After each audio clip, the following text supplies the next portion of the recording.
Hey, what's up, everybody? Did we just count down twice? Is it just me? Is there a glitch in the matrix? What's going on? I felt like 2 countdowns there. What is up, everybody? How are you? Welcome to the VS Code live stream. What's up, Richard? You're looking forward to this? Me too. We're doing effort data analysis and cleaning today with Data Wrangler, which is an extension that you may have heard of, but you may not have heard of. And it's pretty rad. What's up? We want Mew. Jeffrey Mew is here, so you're in luck. It was my bad. I accidentally rolled the release. The release? I rolled the release? I don't know what that means. That's producer. That's okay. Was that you, Doug? Was it Doug? Behind the scenes, there's 2 people, Doug and Peggy. What's up from India? What's going on? Nice to see y'all. Well, listen, chat. Today we are doing data analysis and cleaning, effortless data analysis and cleaning with Data Wrangler, which is an extension that we don't hear a lot about. So we're going to do an entire stream on it because it's quite interesting and it pertains to pretty much everybody. And I think you'll find a lot of value here, no matter what you do. What you do professionally, like as a dev. And in fact, chat, tell me what you do, right? Like, are you a front-end dev? Do you consider yourself a full stack dev? Are you a C# dev? Are you a Java dev? Are you a Python dev? Are you a Markdown dev? Is that a thing? Can you be a Markdown dev? That's me. I'm a Markdown dev. What is up? What's up from the UK? What's going on, Morali? Thank you for being here. All right. By the way, in case you didn't see, last week we had VS Code Day. I hope that you were all there. That's our annual conference, and it was awesome. So if you would like to, you can check out all of the videos. If you missed it, I mean, you missed all the fun, and we missed you. But you can check it all out on our YouTube channel, youtube.com/code. All of the videos are up there. You can watch them at your leisure or at 2x normal speed if you're one of those people. Are you one of those people that listens to things at like 2x normal speed? I try this with podcasts. I can't understand a word. I go the other way. I listen to podcasts at 0.5 speed. I like it to be, I want to take up more of my time. So check out VS Code Day. All our recorded videos are up there. Also, friends, Microsoft Build is coming up, and it's at the end of this month, and I'm going to be there doing a session on GitHub Copilot. Jeffrey, are you going to be there? Y'all can't see Jeffrey, but I can see Jeffrey. Jeffrey, give me a thumbs up if you're going to Build. Yeah, I got a thumbs down. Okay, so Jeffrey's not going to be there, but you should be there. You should join us. It's in person in Seattle. I dropped my pen.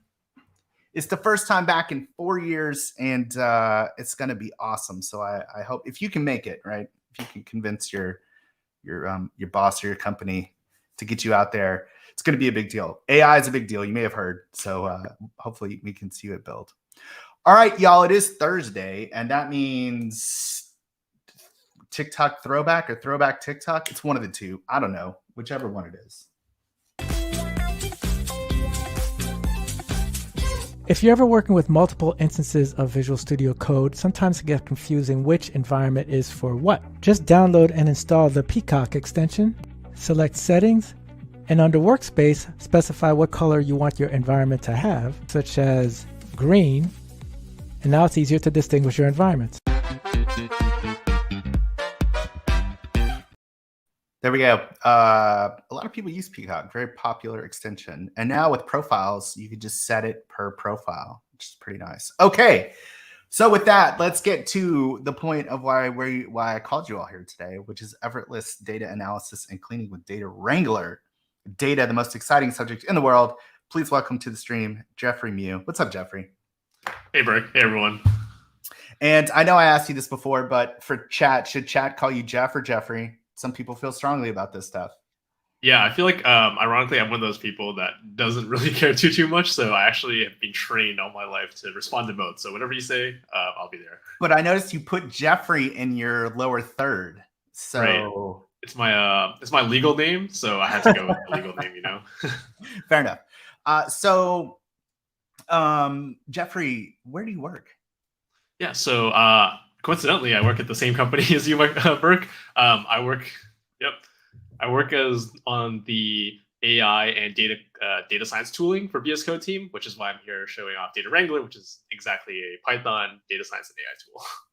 So very interesting. Just so for the edification of chat really quickly, how does one go about the business of getting into the field of data science and AI and ending up with a job at Microsoft?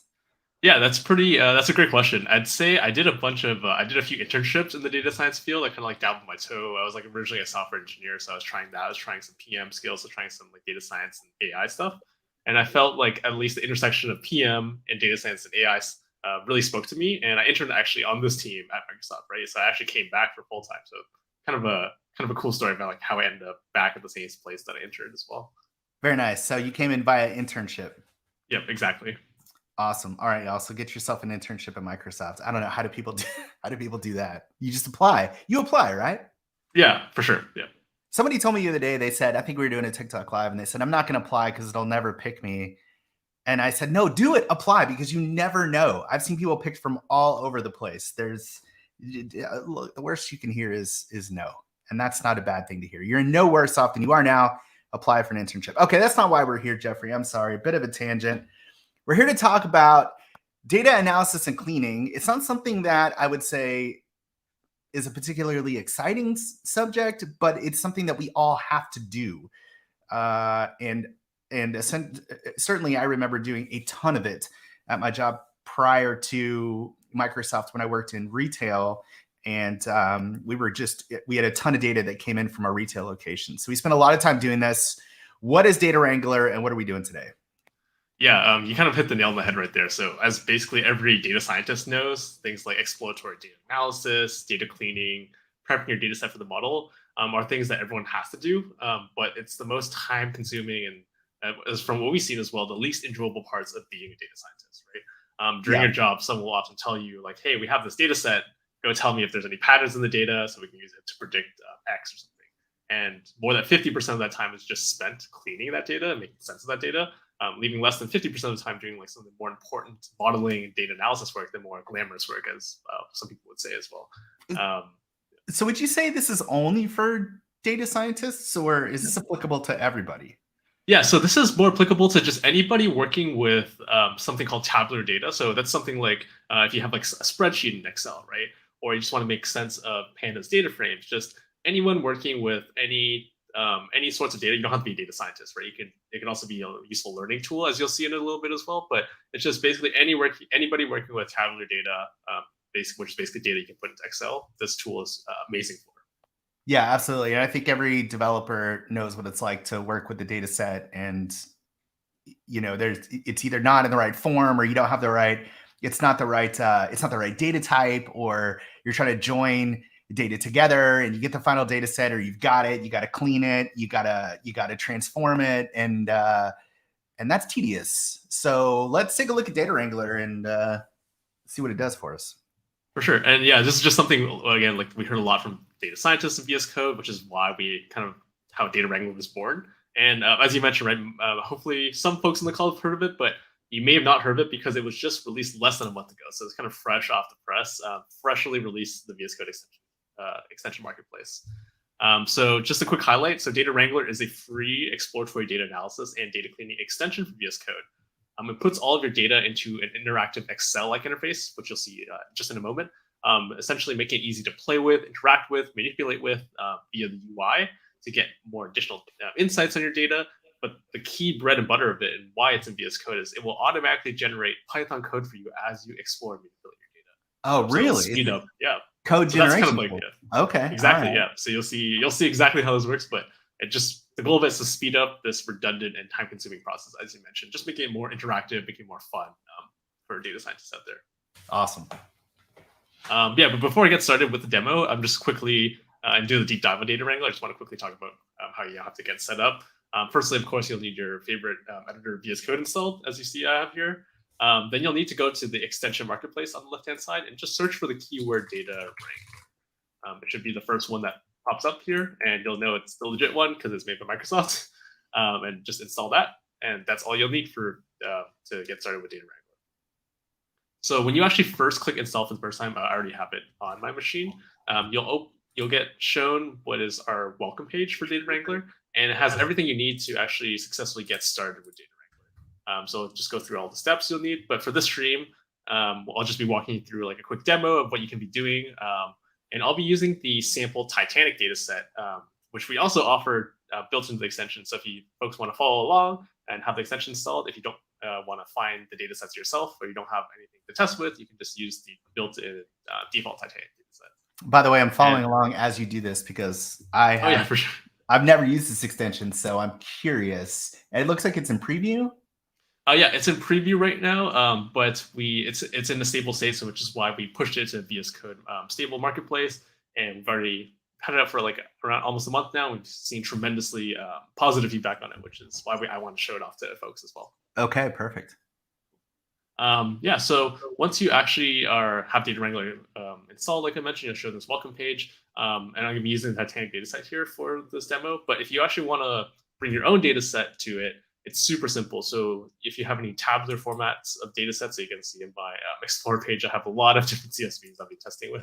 You can literally just right-click the CSV, and you'll see this new, I guess it's not sharing, but if you just right-click the CSV, you'll see a new button that says Open in Data Wrangler as part of the context menu. So you can just click on that. That's one way to open directly from the file. And I was about to say, just out of curiosity, like, what is the Titanic data set? Yeah, I was just going to quickly get into that. So the Titanic data set is kind of like the Hello World, one of the Hello World examples in the data science community. So the Titanic data set is just just seen a bit, but it's a data set of all the passengers that were on the Titanic.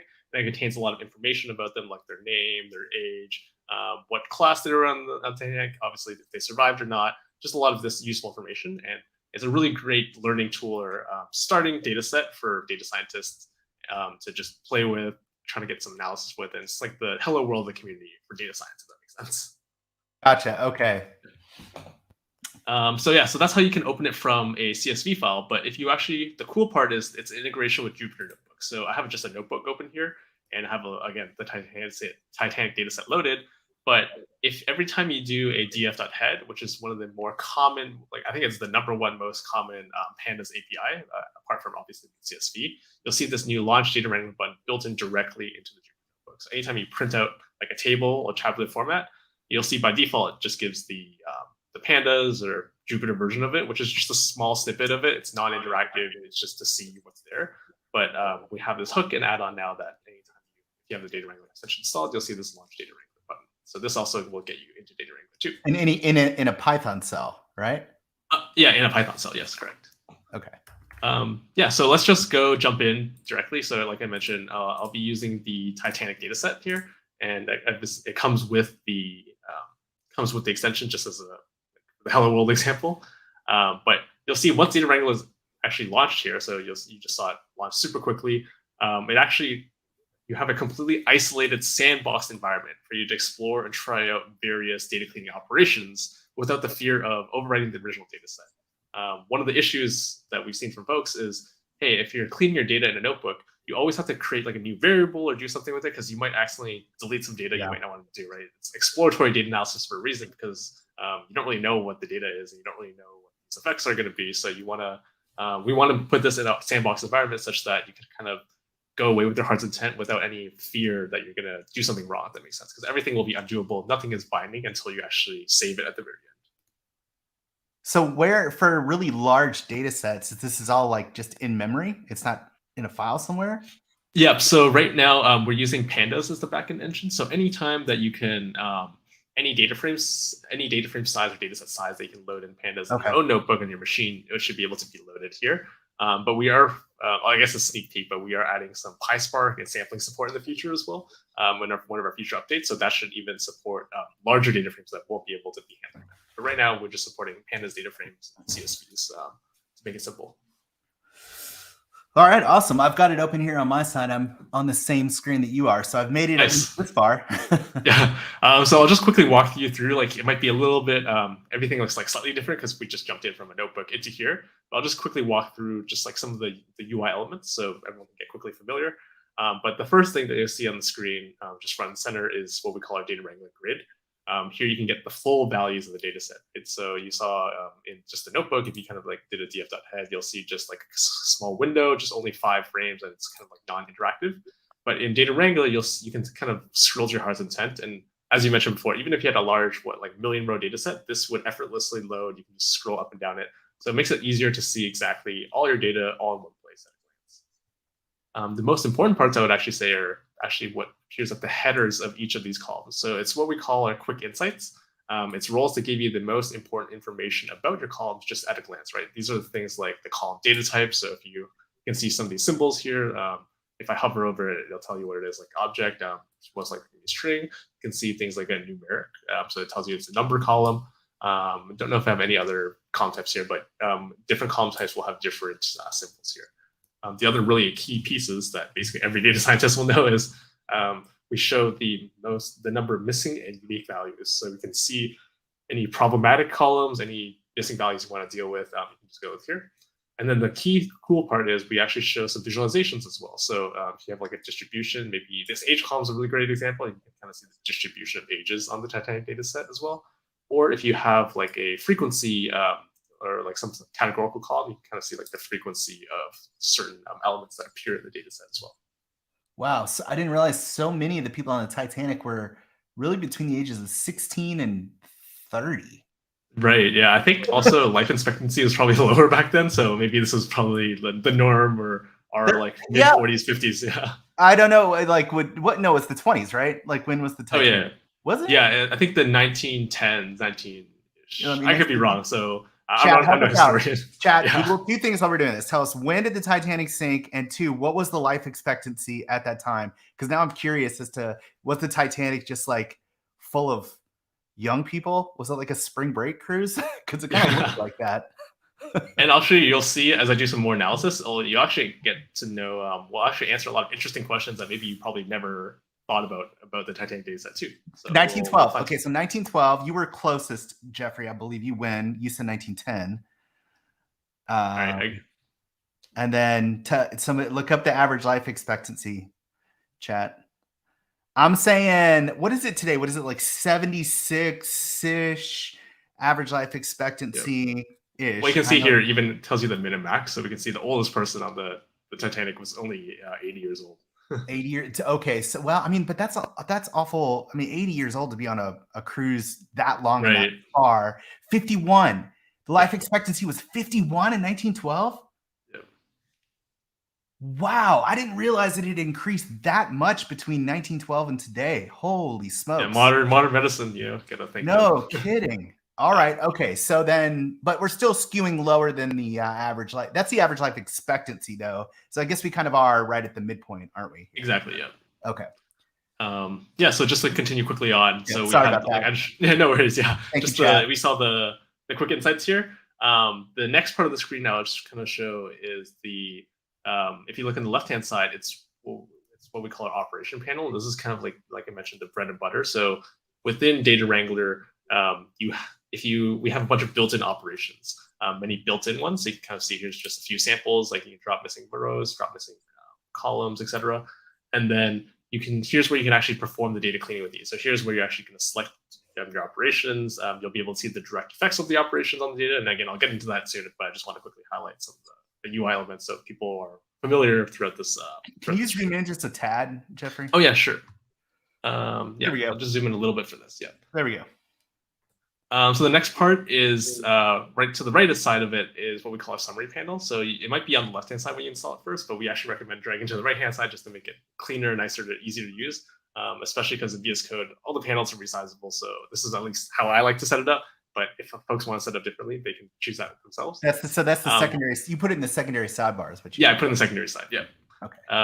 But the cool part is, so by default, it just shows kind of like a data shape of your data set. So you can see here there's 891 passengers or people on the Titanic data set. But if you actually select into the column, that's kind of where it gives you like more information. So if you select a specific column, it'll give you more stats about that one column. So you can see things like if there's H column, because it's a numeric column, it'd be things like mean, median, percentiles, as well as some advanced statistics, things like kurtosis and skew as well. But here's where you can see some more advanced statistics, I guess, or detailed statistics about a specific column. The last two elements on the screen you'll see here is cleaning steps and this, I guess, what we call a code preview panel. So the cleaning steps, these two will be a lot more evident once in like a minute, once I actually get into the actual demo. But cleaning steps is kind of just keeps track of everything you've done. So if, let's say, I dropped a column, it'll show up here, right? Or let's say I did some other operation, it'll show up here. And here's where you kind of manage it. You can delete it, edit it, etc. And the last part is what I alluded to in the beginning of, hey, this does code generation for you. This will actually show you the code preview of what's actually happening in the background. Or you can just write your code yourself. But here's where the bread and butter of data wrangling is, the code generation part. It'll all appear here. Yeah, so those were, I guess, like 5 elements that I just wanted to showcase for Data Wrangler. But once we kind of like understand that, then we can probably just jump into the data set real quick. Yeah, let's do something with it. Yeah, so with the type training data set, and as a data scientist, you'll want to first figure out typically what are the missing values, like what columns are missing values, what are those are most likely to be the problematic ones. So by default, if you look at the summary panel, we'll see this missing values section. So you can actually expand it, and it'll actually tell you which of these columns have missing values and how many. So you can see at the very top, there's 891 rows. The thing that just jumps out to me right off the bat is if we look at this cabin column, and 687. Yeah. Yeah, that's like majority missing values. And again, you can kind of see it right here, right? The majority of these values are missing. And it seems like cabin is like an arbitrary. As a data scientist, what do you do there? You just drop the whole column? Yeah, I'd say everyone has their own methods, but I would say most data scientists most likely will probably drop it because, again, if you just look into the data real quick, and that's the benefit of having Data Wrangler, where you can just look at it real quick. These don't really have any more typical meanings. Like I could be wrong. Like that's why with the Data Wrangler, even if I drop it now, right, I can always bring it back in case I did something wrong. But most likely we'll just be dropping because it's what, like 70, 80% of the column of the rows are just missing. Yeah, and it's not like you can calculate an average here or something like that. Like 46 is not a. It's just like arbitrary. So how do we drop it? Yeah.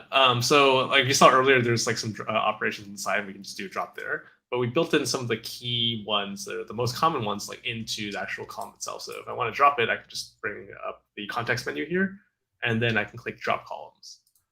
And here's where you'll see the bread and butter. Where did you click? Oh, drop columns. Oh, yes, just the top of the. So target columns cabin, apply. Yeah, so you can kind of see here when you actually get into operation. Here's the bread and butter of Data Wrangler, where it tells you, hey, this is what's actually going to be happening in the operation panel. But the key part is here's the code that's actually being run, right? So it's not a black box. It's very transparent of what's doing.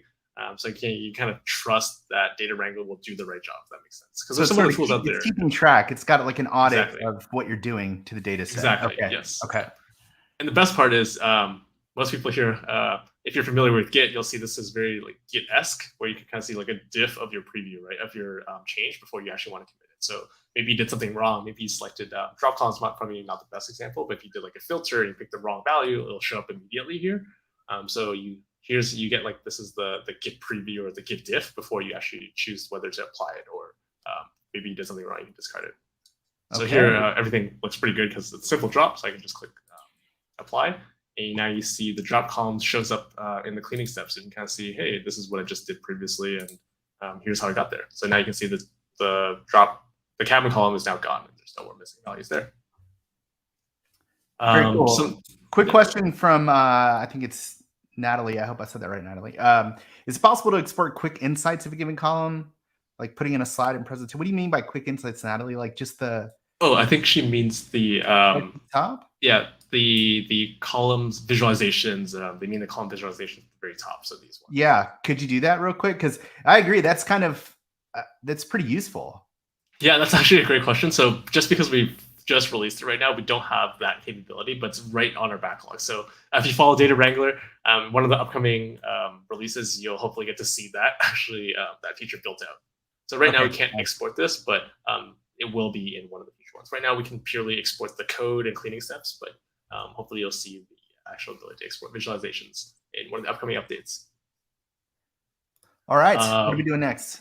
Yeah, so next we'll see the age column, right? And You can see here. Actually, quick question: do you mind if I zoom out just one tick just to make it a little bit easier? Sure. Or Yeah. Okay, yeah.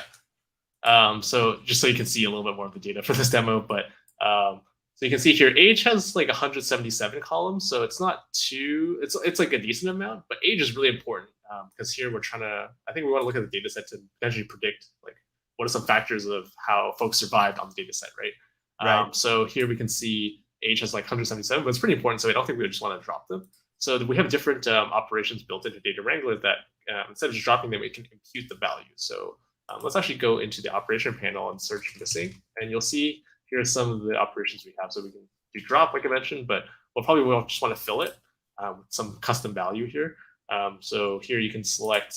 Let's do the mean age, so just the average age that of folks on the passengers, right? You can see again. This is a great Git diff, so you can see exactly what everything's happening, and this is great for both experienced data scientists, you know exactly what's going to happen, but as well as beginner data scientists, because you can explore like, hey, what happens when you select median? What happens if you select mean? Like, what actually happens? That's so cool. Yeah, because normally you have to do this with like data frame API methods, which I'm always forgetting. I'm like, what is the freaking syntax for this again? Yeah, and it's annoying. This doesn't help me actually solve anything, right? I'm not even to the point where I'm writing code yet. I'm just trying to get the data in the right state, and I can't remember the API. Exactly. Yeah, that's one of the main pain points we heard from customers as well, which is why I wanted to build this. Like, you can see I haven't really had to go back and forth between like Bing or like internet search, right, to see like, hey, what's the documentation for this? It just kind of tells me here and I can learn like right on the spot. So again, you can see the mean. It puts it in a float, so it's like not a super nice number. So what we can do is actually, because this is a code-centric experience and it's built into VS Code, you would expect to be able to code it. Well, you can. So I can, if I want to cast this to an integer, I can just quickly type int. And now you can see as I'm coding, it makes live changes for me on here. So I typed int here to cast it to int, and now you can see it's no longer this really nasty float number. Now it's like a nice integer. Very nice. For you to see. And again, everything you do here changes live on the data in the data frame too. Okay, but it only changes the first occurrence. The rest of them stay as. Oh no, it's all of them. So you it's can all see of here. them. Yeah. Huh. So here, int, all the missing values get casted to int. Yeah. Okay. So yeah, this looks good. We'll click apply again, and you'll see as I clicked apply, you can see the exact change what happened previously. So this is kind of like looking at your Git history or Git log of what you actually did. Last quick thing is, as we saw earlier, just like this, we saw embarked has 2 missing columns. So for that one, we can just do a simple, again, 2 out of like 900, like less than 1%. So we can just remove these missing values. So we kind of exercise 3 different strategies here of dropping either the column, impute the missing values, or we can just drop the missing values. Yeah. So we'll just do drop missing values here. And then you can see, so if I click apply, you'll see there's no more missing values at all. So now we've done the boring work of removing missing values. Now we can kind of maybe potentially look into some data analysis. So there's no more missing values. We can try to get some insights from the data. If you've heard the story of Titanic, you probably heard of the age-old motto, at least back in 1912, of like women and children first, right? To get on. Well, that's what you always see in the movies, is that like exactly of the Titanic is that they're trying to get the women and the children in the lifeboats. I don't know how historically accurate that is, but let's find out. Yeah, let's actually find out. So to quickly do that, it might not. If you're just trying to write this with code, it might not be super intuitive, right? You might be like, oh, what's a good place to start? You probably have to go search online. But here we can actually use the built-in operation. So we'll just do something. We'll do something simple. Let's group by using the sex column on the survivability. So you can see here, survived of 1 means they did survive. Survived of value 0 means they did not survive. So we can just do a group by. And group by is one of those operations that a lot of data scientists like kind of hate because one, well, A, they love it because it's really powerful, but B, they kind of hate it because it's not as intuitive to use. So if you're using a group by, it's harder to visualize what the end output is going to be than something simple as drop, right? But with Data Wrangler, we made group by super simple. So you can just do something like a group by survive, right? It's way easier to select this. And then you get a boom, easy group by. By default, it's count. So this doesn't really just tells us how many people survive, but we actually want to look at the percentage of people survive. So that actually tells us more information about it. So let's do mean here. And boom, yeah. So it looks like for females, this is obviously not multiplied by 100 yet, but Females, around 74% of passengers survived, and then for males, it's About. around 19%. So it's Oh wow, massive yeah. difference. So Yeah. right, exactly. Or, but I mean, what's the? I guess my next question is then, what? How many males and females were on the Titanic just in general, right? Like, Yeah. what's the So total number? yeah. So if you just go back to count, we can see that distribution here even. 312. Okay, so a lot fewer women were on the Titanic than men. Mm-hmm.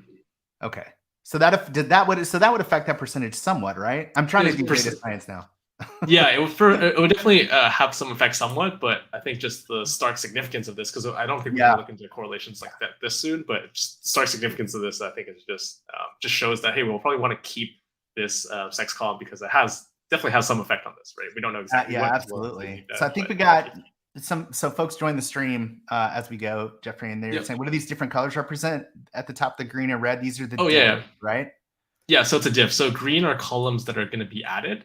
And then red are columns or rows that are going to be removed. So for a group by, like, you kind of see like, hey, red is like what's going to go away if I do a group by, and green is what's going to stay, because a group by kind of creates like a new data set. But if I'm doing any like row level operations, like let's say I'm doing a filter everyone that kind of did not survive on the Titanic data set, right? You'll see each of these rows with 0 will be red. But just red kind of means like what's going to be removed, and what green is what's going to be kept. And then if there's not color, it just means, hey, it'll stay the same. So what do you, I guess, is it possible to get into a state where a column has got additions and deletions? And in which case, how do you represent that?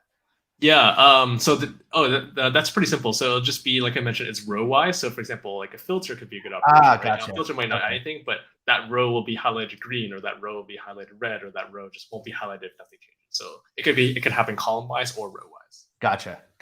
Okay. So this seems pretty interesting for like the sex column. Let's see if the second part of the motto of like women and children hold true. So let's talk about children. So we can actually do a group by age.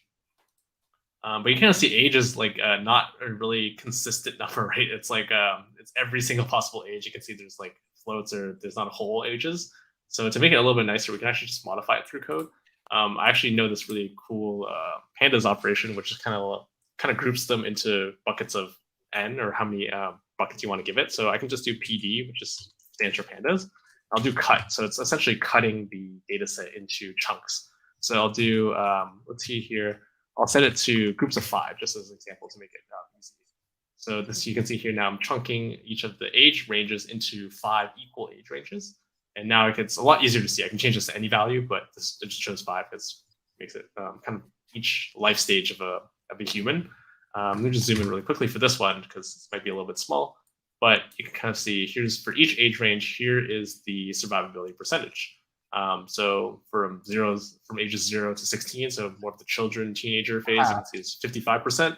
And as we go down, we can kind of see that it kind of goes 34%, 40%, 42%. And then seniors like 9%. Yeah, that's didn't happen. But I mean, everyone who hit the water died, right? Like nobody survived. Did they pull anybody out? They didn't pull anybody out. Oh yeah, no. There was another ship. I think it was the Corinthian, or I forgot I'm not a historian, but there was another ship that did pull. Yeah, that pulled out a good amount of people. So that's why you saw here. If we just exit out of this real quick, we can see like 340 folks survived, and 549 did not. So obviously the majority did not survive, unfortunately, but there are a significant amount of people that did actually survive. Wow. So I didn't know that. I thought everybody who went into the water, unless you were on the floating door, you didn't make it. Yeah, maybe that's just from the Titanic movie causing that stereotype. But yeah, this is the Titanic data set we're looking at, which is a little bit morbid, but also but very interesting. Yeah. And again, we just chose it because it's hopefully it's a story that most folks are familiar with. Right. I don't have to really explain the data as well. Yeah. So other interesting ones are, I see this P class. So this is kind of just shows you like what is the class of the passengers. Think about like an airline, right? There's like economy class, like business class, first class. So I'm sure I think one of these represents each of them, but I don't actually know which one is like 1 and 3. Like maybe 3 is actually first class, maybe 1 is first class. I'm not too sure. So maybe one way of doing it is there's actually this fare column I saw earlier that shows like how much did somebody pay for a ticket for the Titanic data set. And we can see there's a heavy distribution, obviously, to the lower ones, because I'm sure these are the economy tickets and these are the higher ones. So I can actually just do a quick sort. from highest to lowest. So somebody definitely was rich here. These are the rich people. $512 for a ticket in 1912. So, right. chat, do the math. What is $512 in 1912 equivalent to in 2023? I'm curious. What do you think it is, Jeffrey? My guess is probably like $10,000 at least. $10,000? At least, yeah. I'm gonna say 15,000. Yeah. Let's see. Kind of like a first class flight, almost like nowadays for us, right? Right. Exactly. Yeah. Exactly. But this was even nicer. I mean, I saw the movie. Exactly. I know what it was like. Leonardo's in coach. Kate Winslet is in first class. They're having fine dinners. I've seen it. But again, you can quickly see if we just go back to the P-class column, we can see, well, these are all ones. So I'm guessing the 1 means first class here. Yeah, all the top most expensive ones are all class 1. So yeah, that should be good. Actually, for curiosity's sake, let's do this real quick. So let's do let's group by what's it called? P-class. Yes, $15,879, Jeffrey. That's how much it was. Damn, you're too good at this. All right, sorry. No worries. So one interesting thing I actually you kind of brought up is like, let's actually see what's the average price per class so we can see that distribution. So we look at the mean and we see first class, the average price is $84, obviously back in those days. Economy class is $13. So it's around what, like 6x? That's a big difference between 84 and 512 for a first class ticket. Yeah. Maybe someone got like the presidential suite or something. Yeah. But again, you can see it's kind of like reflective of even our own prices nowadays for flights. Like the first class flights are usually what, like 5-6x more at least than the economy class tickets. Yeah. Are meals included? No, not for first class. I've learned this. The nicer the ticket you buy, the more stuff you have to pay for. This is true. Like, chat, go to a hotel and go to an expensive hotel, you got to pay for breakfast. But if you go stay at a Super 8, but which if you're not, if Super 8, that's, I don't know if that's strictly American, but it's like the lower end of the hotel chain. The budget, you get a free breakfast. You get a free breakfast. So I'm just saying. Am I wrong? Unfortunately, it's probably a continental breakfast, which they make it sound really fancy, but it's really I didn't say it's still breakfast. Yeah. I mean, you make your own. It's the waffle maker with the waffle maker. Yeah. Sorry. No worries. Yeah, so we saw like the P-class column might be of interest. Let's just see quickly what else could be of interest. So there's this SIBSP and PARCH column. So for folks who don't know the titanium set, this actually represents, I looked it up a little bit earlier, but this actually represents the number of siblings or spouses you have on the ship. And this represents the number of parents of par or children. So we actually can make it simple to make it simple for folks. So let's just rename the column so people aren't confused. So we can say like number of siblings and spouses. You can see updates live here. So anybody in the call or anybody in the stream that's watching can follow along without being confused. Here will be number of parents and children. So again, very Excel-like, but you get also the piece of code that does it as well. So at the end of the day, you can always just export this, and it's all very kind of very open, right? There's no hidden things that's happening in the back. Very nice. Actually, these kind of columns are very similar. It's just talking about kind of what number of relatives you have in the Titanic, right? It's like a arbitrary grouping, right? It's like So maybe we can just group them together. So we can actually do something like let's go into formulas. Let's actually just create a new custom column from these formulas. So let's call it number of relatives, right? And then for this, we can just let's just copy this and then write that custom formula. So we can do df of this plus df of this. These two columns, so we can actually add up, and that kind of adds up to the number of total relatives. So you can see here's a preview, so you can kind of see exactly what it's doing. And you can see here it kind of adds everything up. So now there's 4 here, etc. And you can see exactly again the code that generated this as well. Yeah, so you create a new column based on the two. Exactly. Yeah. Kind of just like dimensionality reduction. Ideally, in the world, you want to have as least number of features as possible, but you should only do it if you think these are kind of correlated, which they're most likely are because they're just talking about relatives here. So yeah, but there could be. Yeah, I was going to say there could be some overlap, but it doesn't matter. That's just for this. Looking at the data. All right. So yeah, we have number of relatives. So maybe let's just now explore the group by again and on survived and see how maybe class affects survivability as well as what we just did earlier with did more first class relatives. people survive? Yeah, exactly. Yeah. I'm gonna say yes. Right? Chat, I feel like we should get guesses. Do you think that more people from first class survived than from economy class, realizing there's far more people in economy class? But I'm just curious. And also, we're on a delay, Jeffrey, so we continue Oh, on. okay. Okay, sounds good. We'll just So pause. let's go Why? into here and let's do the percent. So let's see if there's anything interesting. Wow. So first class had 63% survival rate. Like economy class had like 24%. I mean, but Even though- yeah, we just know this to be true, right? Like money's going to get you prioritized, unfortunately. And also, if you think about it, I think in the ships on cruises, if you've been on a cruise, like the first class passengers are usually near the top of the ship. Oh, that's right. Yeah. And the economy, and they do that in the movie, right? Like people that are Exactly, which those are the decks that got flooded first. So. Yeah, so I guess it doesn't make sense because they had to climb up at least like triple the amount of stairs that like the first class people had to climb. Yeah, up. And my guess is also that the first class passengers got a lot of help and were prioritized getting to the areas. Exactly. Yeah. Yep. So yeah, that's P class. So seems like P class is pretty important indicator. So we'll probably want to keep that. Let's do the one last one, the new column we just added recently, which was the number of relatives, and see how that affects it. So right now, like the distribution's not super nice. Like I can't really, it's harder to read. So maybe let's actually, instead of number of relatives, let's just say, let's make it into a Boolean column, right? Let's just say instead of number of relatives, let's say, hey, were these relatives, do they have relatives or not? So more of a Boolean, right? Rather than the number of relatives. Because I think the number shouldn't affect it too much. We just want to see if they had relatives. So let's actually convert this to a Boolean column, right? So let's say if this is greater than, 0. And again, I just quickly went back to the cleaning step and I can quickly make these edits. And now you can see now it's a quick, easy Boolean column. And again, there's a new visualization for Boolean. So you can see here. Yeah, so most people seems like they did not have relatives on it. They're traveling solo. But there's like a decent amount, maybe what, like 40% that did have relatives on the flight. So that's pretty interesting. And I can, again, quickly click update to actually update that last step. And let's just do that quick group by again to see what that actually is. So if we just do group by and aggregate, let's do number of relatives. And then let's pick survived again. Let's go to the mean and let's see what that actually is. So if you had relatives, you had 50% chance of survival, and if you did not, you had around 30% chance of survival. So that's pretty interesting as well. Yeah, but that could be cool. That's interesting. Yeah. But I'm guessing that if you're traveling solo, you're more likely to be in economy or code. Yeah, that's a good point.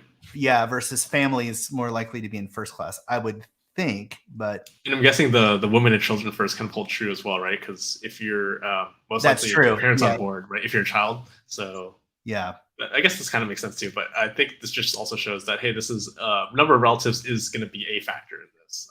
So we'll probably want to keep this at least as for now in the data set. Yeah. Right now we're just trying to figure out like what to remove, what to keep in. Cool. The last column, I think we looked through most of them actually, but the last column that kind of just caught my eye right now is if you see this name column, you'll see people have different titles. There's an interesting thing called master here, which I don't maybe like is an older term, but I haven't. I think that was just like sir back in the day, or oh, okay, maybe. But let's actually, because they used to refer to young boys that way, master so and so. Yeah, I think there's a lot of different ones. Like somebody's like Don, which I'm not fully sure what that means, but maybe for a different language as well. But let's actually extract out these different titles, which is not a simple task, right? If you think about this, you'll probably have to do maybe some regex because everyone has a different format name. Like this person has like a very simple name, first, last name. This person has like a middle name. This person has what, like an alias or something. And some people have like multiple middle names. So not a simple task. So Jeffrey, master was given to prepubescent boys, typically boys who are below the age of 13. A boy of 12 or below was always titled master, while a boy over the age of 12 and into adulthood was titled Mr. Oh, okay. Yeah, today I learned. I think that actually makes it even more interesting to take out these titles because it actually combines like the thing, but it kind of combines the sex column and the age column, right? Because it kind of distributes into like, hey, males that are young or like males that are old, etc. So maybe you want to actually extract that out and see maybe how that affects survivability as well. Because I mean, why not at this point? That's so strange. They even gave children titles. Well, they gave young boys. Did young girls have a title? Master Burke? Yeah, I would have been. Yeah. So let's just do extraction of these first names. So like I mentioned, if you had to do this by code, it's probably going to be like writing a regex. But we have this really cool operation here that I really want to show you. It's called string transform by example. So this is one of our AI features. And basically how it works is you, based on this like one or more columns here, you give an example of what you're actually trying to pull out. So here, let's name it title, because this is kind of what it's called. And we're going to extract out the keyword Mr. So let's just type in Mr. as an example, right? We're just basically telling the model like, hey, I want to pull this string out from this one example, and I'll try to go and impute the rest of the values here and try to predict what the rest of these. Oh, what is this? Okay, this might be an unforeseen bug, but it kind of tries to predict what the rest of the things are. So let's try one last time, but I'm on a pre-build right now, which is why you saw preview. So it might not show up directly. Oh, okay, now it works. Oh, there we go. Okay. So it's kind of like Excel where you like drag down, like once it starts to recognize the pattern. Yeah, so funny that you actually mentioned that, because this is the exact same team or very similar team and technology that's used in Excel, right? So it's called Flashfill if you're familiar with Excel, but we worked with that same team to get this same AI feature built in here. So it's I didn't realize that's what it's called. So when you drag down in Excel, it's called Flashfill. Yep. Huh. Interesting. Technical term for the Excel hardcore fans out there, but yeah. Now you know. Now you know. But the cool part is when Excel, right, when you drag it out, like you don't actually know if it's doing it correctly or not. You're hoping for the best, right? And most likely the time it obviously works. But the great part is with Data Wrangler, with its code-centric approach, you actually get the piece of code that it actually generated, right? And it's a very simple, like not simple, but it's very readable for users. It doesn't really use any separate or external libraries. These are all like open source libraries, just the default Pandas library. So even though it's using AI in the background, we kind of demystify it by making it generating the code that's actually used to generate it. So you can see here exactly what it's doing, makes it reproducible, right, which is one big thing at the very end. So if I actually export this as a script, I can rerun it again and always get the same result on your data. Exactly. So that's one of the issues with AI where, hey, it might always not give you the same answer. Yeah, it's not reproducible. Yeah. Exactly. Yeah. So again, this looks pretty cool. So we'll just apply that. Yeah, so we have a lot. And we'll just do one last quick thing of like the group by, or trusty old group by, and see how title actually affects the survivability. But actually, maybe one thing we can do first is see how many of what all the titles were and how many there were. So there's a bunch of interesting ones. Captain, Major. Yeah, I'm guessing these are some from like different languages. Like you see like Mademoiselle, Madame. Oh yeah. French. Didn't it sail from France? Did it sail from France? No, I think they sailed. They're all sailed from England, I believe, or like different. Oh yeah, they did. People had to come through there. Yeah. Yeah, we can see like a lot of these different titles as well. You know what's interesting is like I feel like in 2023 there would be no title column, right? Like exactly, yeah. Yeah. It's not something we do anymore. Yeah. Well, I mean, there's probably a lot of columns here that they also wouldn't keep as well. But yeah. One interesting thing is kind of funny is like, hey, Captain, there's only one. Well, hopefully there's only one. But let's actually see how many of these survived in certain percentage. So we're our last quick thing. So let's go to the mean. And well, unfortunately, the captain did not survive. He went down with the ship.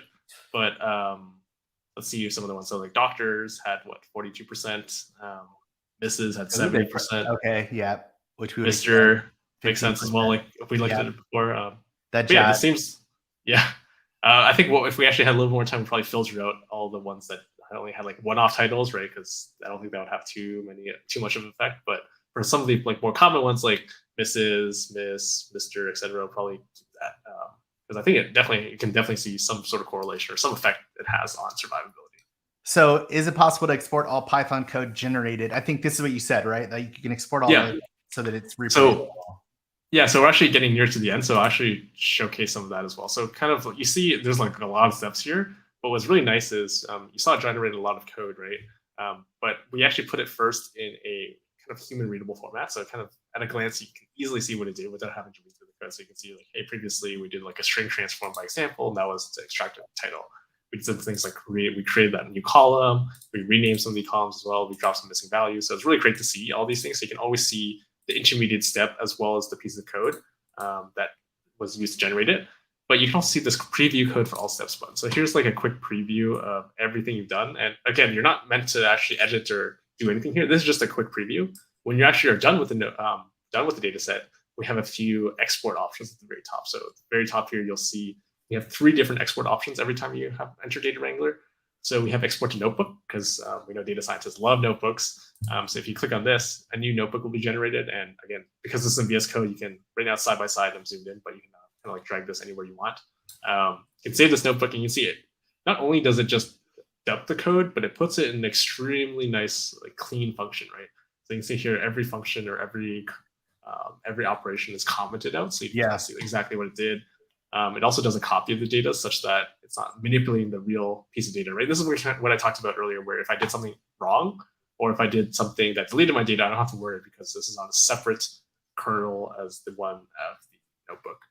So if I actually ran this again, and let's just run this with the same, just my data wrangler kernel, you can see once it actually prints out the df.head, you'll see I get the exact same data frame that I actually got from data wrangler when I cleaned it. Once this runs.